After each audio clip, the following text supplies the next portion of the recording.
The last time I saw Langston, we were different people. Young, full of reckless energy, convinced that the world would bend to our will. It had been a fleeting moment, a kiss that seemed to linger in time, but in the end, it became just another moment we both buried. Or at least, I thought I had. Now, years later, I stand across from him at my brother's wedding, watching him laugh and chat with my family, and everything in me tightens. He's grown, and so have I. The boy I once knew is no longer the one who clung to me in the dark, his lips pressed to mine like he needed me in a way that was far too much for either of us to understand back then. But now the tension is different. It's heavier, as if the years apart have only amplified whatever was between us, making it impossible to ignore. I try not to stare as he turns his head, his eyes locking with mine for just a second too long. It's like a magnet pulling me toward him, but I resist. The last thing I need is to lose myself in the chaos of emotions this man has always stirred inside me. He laughs again, a sound I thought I'd forgotten, and it hits me harder than I expected. I should be paying attention to my brother's vows, or at least looking interested in the life-changing decision my family is celebrating, but my thoughts are elsewhere. They always seem to be with Langston. "Hey, you alright?" My cousin's voice pulls me back to the moment, but I can't shake the feeling that something is about to change. Something is stirring inside me, and I can't control it anymore. The day stretches on, but I can't shake the feeling that everything around me is happening in slow motion. I'm standing there, pretending to be engaged in my brother's wedding, nodding at the right moments, smiling where necessary, but my mind is elsewhere. It's like there's an invisible thread pulling me toward Langston, and with each glance, I feel it pulling tighter. I'm not sure how long I've been staring at him now, but it's enough for him to catch me. His eyes lock onto mine, and for a heartbeat, the world falls away. I know what I should be doing, laughing at some lame joke or offering congratulations to the bride and groom, but instead, I feel the pull between us, an unspoken force that has always existed, only now it's sharper. He gives a small smile, the kind that used to make my heart race when we were younger, and my stomach flutters in response. I try to look away, but my body betrays me. I don't want to acknowledge it, but it's there, the way he stands slightly apart from the others, as if waiting for something. Or someone. I let my gaze wander back to him, and my heart skips a beat. He's different now, taller, more defined, but that same undeniable aura of mystery still surrounds him. His dark eyes, always so intense, now seem to pull me deeper than ever before. He looks like a man who has lived, who has learned, who has changed. And yet, something about him still feels like home. But this isn't home anymore. This isn't the reckless boy I once kissed under the cover of darkness, whispering promises we both knew we couldn't keep. He's my brother's best friend. He can't want me the way I want him. He couldn't. Could he? I steal another glance, and this time, I can't deny the look he's giving me. It's not a look of friendship, not the camaraderie of old. There's something else behind his eyes, something heavier, more dangerous, and it sends a shiver down my spine. He wants something, and I think it's me. I try to force my attention back to the wedding, but the music fades in the background as my mind fills with images of Langston's touch. The way his fingers traced the curve of my neck, the fire in his kiss, how his body felt against mine, the way he knew exactly how to make me forget everything else in the world. I can still feel the burn of that kiss. The heat that surged between us as if the world had been waiting for us to finally give in to it. But we didn't. We couldn't. Langston had left. And I had stayed. I'm not sure how much time passes before I find myself alone in a quiet corner of the reception hall. It's an intentional move, one I didn't even plan, but I can't help it. The walls feel too close, the laughter too loud, the warmth of the crowd too much. I need space. I need air. I need him. I don't know why I thought that getting some distance would help. It only made it worse. The moment I step away from the chaos, I can hear my heart beating louder, faster, like it's trying to remind me of something. I don't even notice Langston until he's standing in front of me, blocking the exit. His presence looms large, and I suddenly feel like I'm drowning in the intensity of it. He doesn't say anything, but I don't need him to. His gaze is everything. It pulls me in, as if he's been waiting for me to make a move. "I didn't mean to follow you," he says, his voice low and smooth, like the calm before a storm. "I just needed to see you." There's a vulnerability in his voice, something unspoken. He's standing too close for comfort, and yet I can't move away. I'm paralyzed by his proximity, by the magnetic pull that has always existed between us. I didn't think you'd come, I admit, my voice trembling slightly, betraying me as I try to maintain some semblance of control. I almost didn't, he says softly, taking a step closer. But I couldn't stay away. The air feels thick now, charged, as if the tension between us is about to crack wide open. I want to say something, to stop this before it goes too far, but the words stick in my throat. There's nothing I can say to change the course of what's happening between us. Without thinking, I reach out, my hand brushing against his, and I swear I feel the shock of electricity shoot through me. His fingers entwine with mine, and I feel my breath catch in my chest. I've never stopped thinking about you, Langston says, his voice barely above a whisper. The weight of his words hangs heavy in the space between us, and for a moment, I wonder if I'm dreaming. I don't know how it happens, but before I can stop myself, I'm moving toward him. I don't even think, I just act. His lips meet mine in a kiss that is different from the one we shared so long ago. This time, it's desperate, full of need, of unspoken apologies and regrets. It's a kiss that tastes like home and longing, and everything we've both been too afraid to admit. His hands are on me now, pulling me closer, and I don't resist. I want this. I want him. I've always wanted him, even when I told myself I shouldn't. The kiss deepens, and I feel the years between us vanish. At this moment, nothing else matters. Not my brother's wedding, not the family standing just a few rooms away. All that matters is Langston and me, tangled in the heat of the moment. The reception hums with the sound of laughter and clinking glasses, but all I can hear is the pounding of my own heart. Langston's presence is like an electric current running through the air, drawing me toward him. I never imagined we'd end up here again alone, with only the soft whisper of the night breeze and the muffled music from inside. I should be back with my family, celebrating my brother's big day, but all I can focus on is him. On us. I glance at Langston, my breath catching as I meet his gaze. There's something in his eyes, something raw and unfiltered, like he's been waiting for this moment as much as I have. He takes a step toward me, and my body responds before my mind can catch up. The space between us closes, and the world narrows down to just the two of us. Farley, he says, his voice low and thick with something I can't quite name. I can't stop thinking about you. I never stopped thinking about that kiss. His words hit me like a wave, crashing over the walls I've spent years building. For a moment, I can't breathe. I can't think. I just stand there, caught between fear and longing.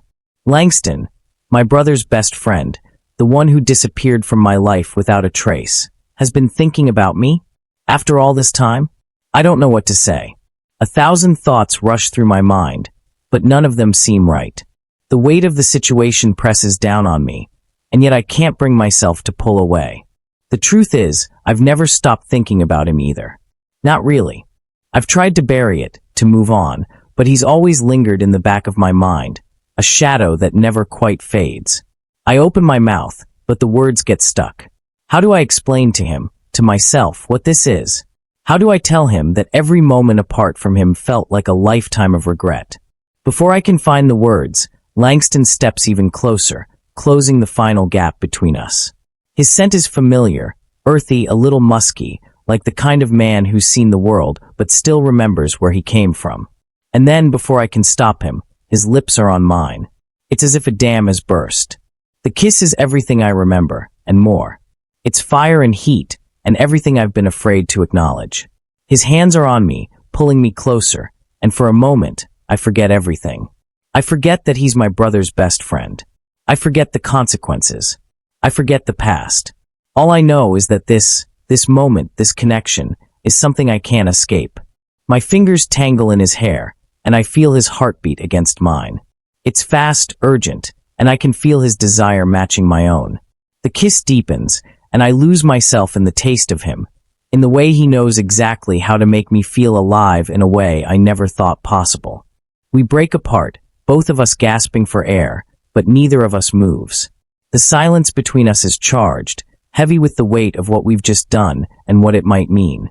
I want to speak, but no words come. There's a look in Langston's eyes, a kind of vulnerability I've never seen before, and it makes my chest tighten. I've wanted this for so long, he says, his voice rough, almost as if he's in pain. I've never stopped thinking about you, Farley. Not since that night. My heart skips a beat at his words. The night. The kiss. The feeling of being completely lost in each other. I can still remember it so vividly. The way we fit together, like we were always meant to be. I thought you'd forgotten, I whisper, my voice barely audible in the quiet night. Langston shakes his head, his eyes never leaving mine. I could never forget. You were always in my thoughts, even when I tried to forget. Especially when I tried to forget. His words linger in the air, and I feel a rush of emotions that I can't quite name. I've always known that what we shared back then was special, but I never thought it would bring us here, together, again after all this time. I take a shaky breath, trying to steady myself. But what about everything else? My brother. My family. You can't just... I know, he interrupts, his hand coming up to gently cup my face. I know it's complicated, but I can't pretend it doesn't matter to me anymore. I can't pretend that you don't matter to me. His words wrap around my heart like a vice, and for a moment, I can't breathe. I've spent so many years burying my feelings for him, convincing myself it was just a passing infatuation. But now that he's standing here, telling me that he feels the same way, it's like the world has tilted on its axis. I never stopped wanting you, he says, his voice raw. Not for a second. The words hang in the air, and I can't help but reach for him again. This time, when our lips meet, it's different. It's not just passion, it's something deeper, something we've both been too afraid to face. It's love, and fear, and hope, all tangled together in the space between us. I don't know what comes next, what this means for us, for my brother, for everything. But right now, in this moment, it doesn't matter. All that matters is that Langston is here. And he's mine. And maybe, just maybe, I'm finally ready to stop pretending. The kiss we shared was only the beginning.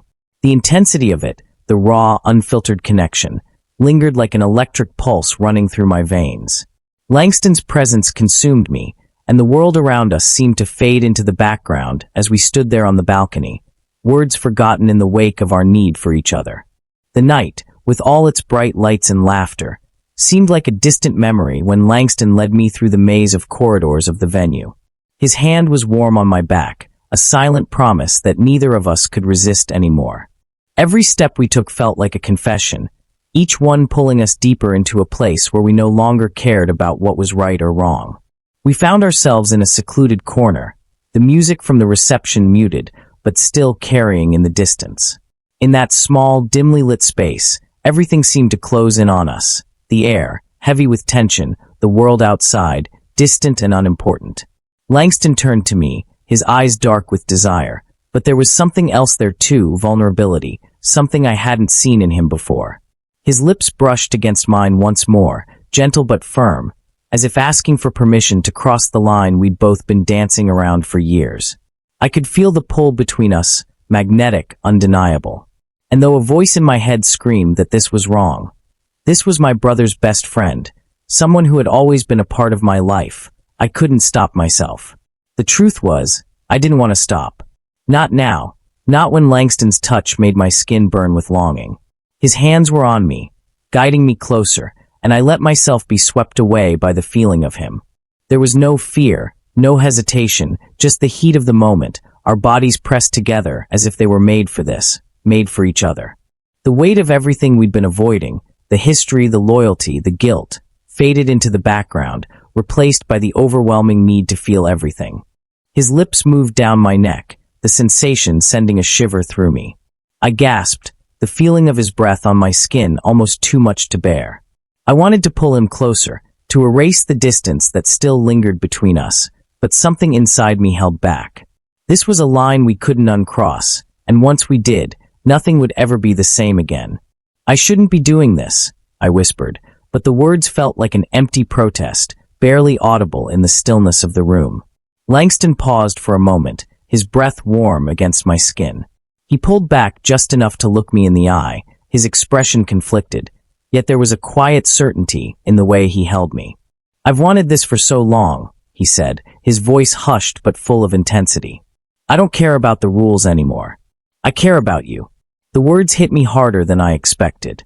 For all these years, I'd convinced myself that this was a passing infatuation, a youthful mistake that could be forgotten.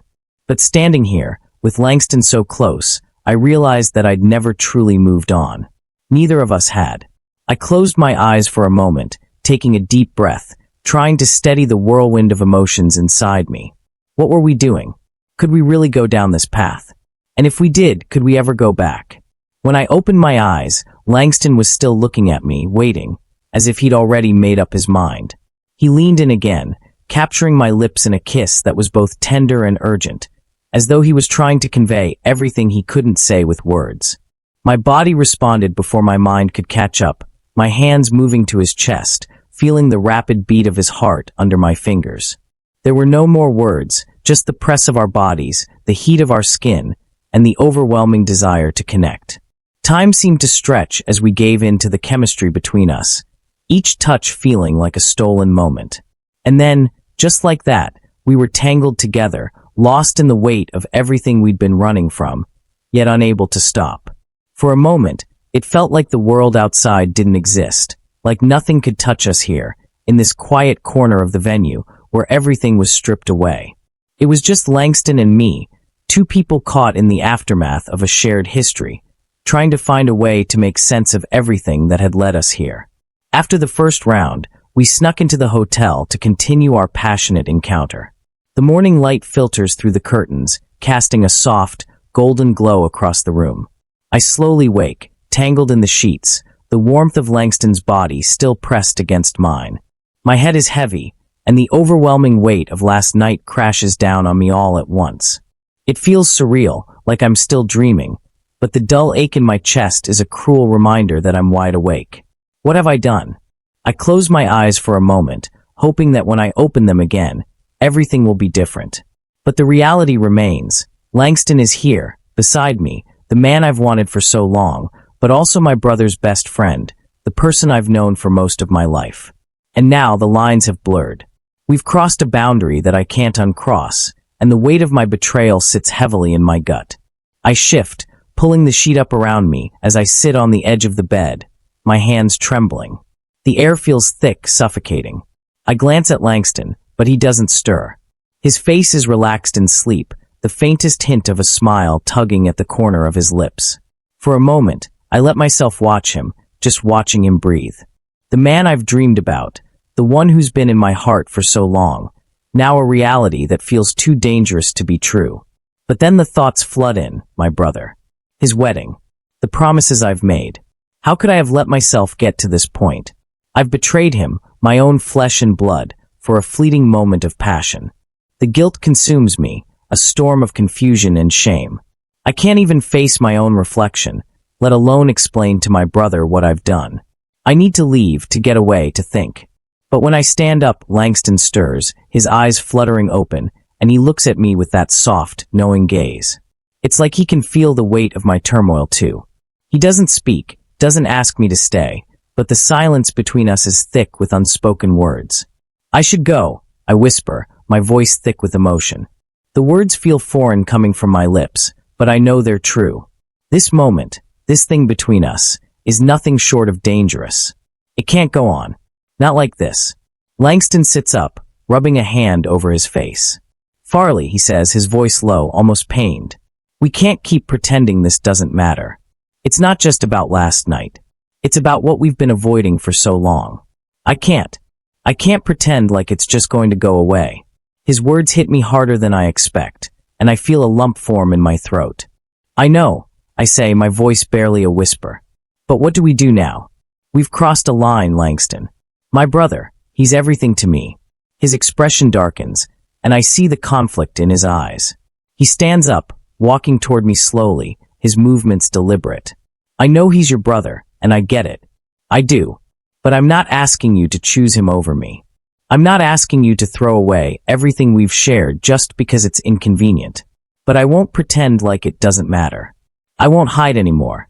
I feel the tears threatening to spill, the weight of the decision pressing down on me. There's no easy answer here. The loyalty I've always had for my brother clashes with the feelings that have been buried for so long. Langston means something to me, something I can't ignore.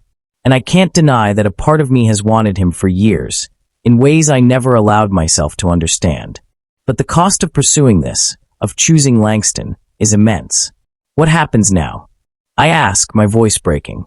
What do we do, Langston? What are we supposed to do with all of this? He steps closer, his presence overwhelming. He reaches for my hand, his touch gentle but firm. We face it. We face the consequences. I can't live in this limbo anymore, and I won't ask you to. Whatever happens, we can't pretend like nothing changed. Because something did. Something changed the moment you kissed me last night. And I can't go back. The weight of his words sinks in, and for a moment, I feel paralyzed by the sheer magnitude of everything hanging in the balance. I think of my brother, his face filled with trust, his excitement about the future. How can I betray him like this? How can I tear apart everything we've built over the years?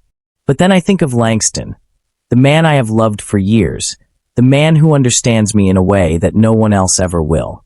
I don't know what to do, I admit, my voice barely above a whisper. I don't know how to fix this. But I know that I can't just pretend like I don't feel this.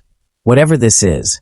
Langston's eyes soften, and for a moment, I see the vulnerability behind his usually confident exterior. I'm not asking you to fix it. I'm just asking you to be honest with yourself. We can't keep running from this, Farley. It's time to face it, whatever that means. The room feels heavy with unspoken truths, and I know that this moment is a turning point. There's no going back. The choice before me is not an easy one, but I can no longer ignore the pull between us. I don't want to lose my brother, I say, the words barely audible as I fight back the tears.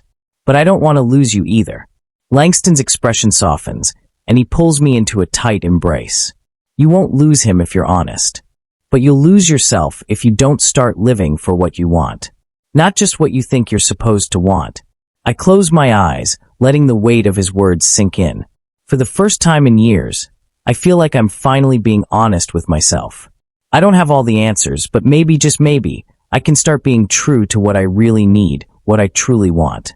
The days following the wedding blur together, a haze of family gatherings, forced smiles, and stilted conversations. My brother is happy, oblivious to the storm that's brewing inside me.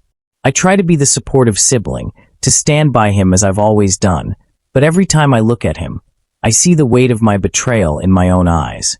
I can barely look him in the face without feeling like a fraud.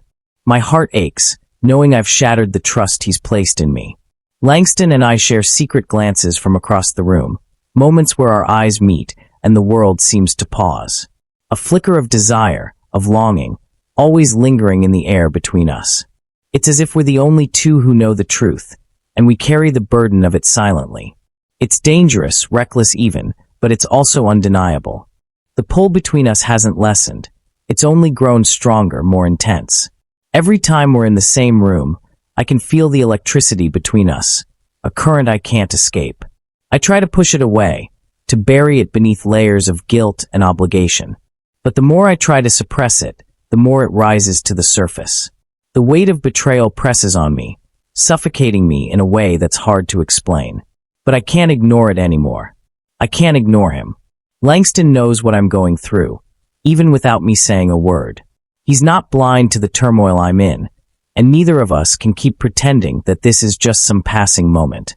It's more than that. It's deeper, more real than I've ever allowed myself to admit. One night, after a family dinner that feels like a masquerade, Langston finds me alone in the kitchen. The house is quiet now, the last of the guests have left, and the house feels almost too big, too empty. His footsteps are soft as he approaches, his presence a comforting weight in the stillness. He stands beside me, close enough that I can feel the heat radiating from his body, but he doesn't touch me. Not yet. We stand there in silence for a moment, the words between us unspoken but understood. I feel the tension mounting, the moment when everything has to come to a head. Farley, Langston says softly, his voice a quiet storm. What are we doing? What do you want? I can't keep waiting for you to make up your mind. I need to know if you're with me. If you want this, with me. His words hit me like a tidal wave. I've been dancing around this moment, avoiding it at all costs, but now here it is, plain and simple. It's a choice. A choice between family loyalty and the love I've denied myself for so long. I feel a knot form in my throat, the weight of the decision almost too much to bear. It's a choice that feels like it will tear my world apart. But then I look at Langston, and I realize something. I realize that this isn't just about the past, about my brother or my family. This is about me. About what I want. Langston's eyes are soft but intense, searching mine as if he's trying to read my soul. And in that moment, I know, he's not just asking for my love. He's asking for my truth. I don't know what I'm supposed to do, I whisper, my voice trembling. I love him, Langston. My brother. He's always been there for me. And I've betrayed him by accepting to date his best friend and best man. I don't know how to fix that. Langston's expression softens, and he reaches out, gently cupping my face in his hands. You don't have to fix anything, Farley. You just have to decide what you want. What we want. I'm not asking you to choose me over your brother.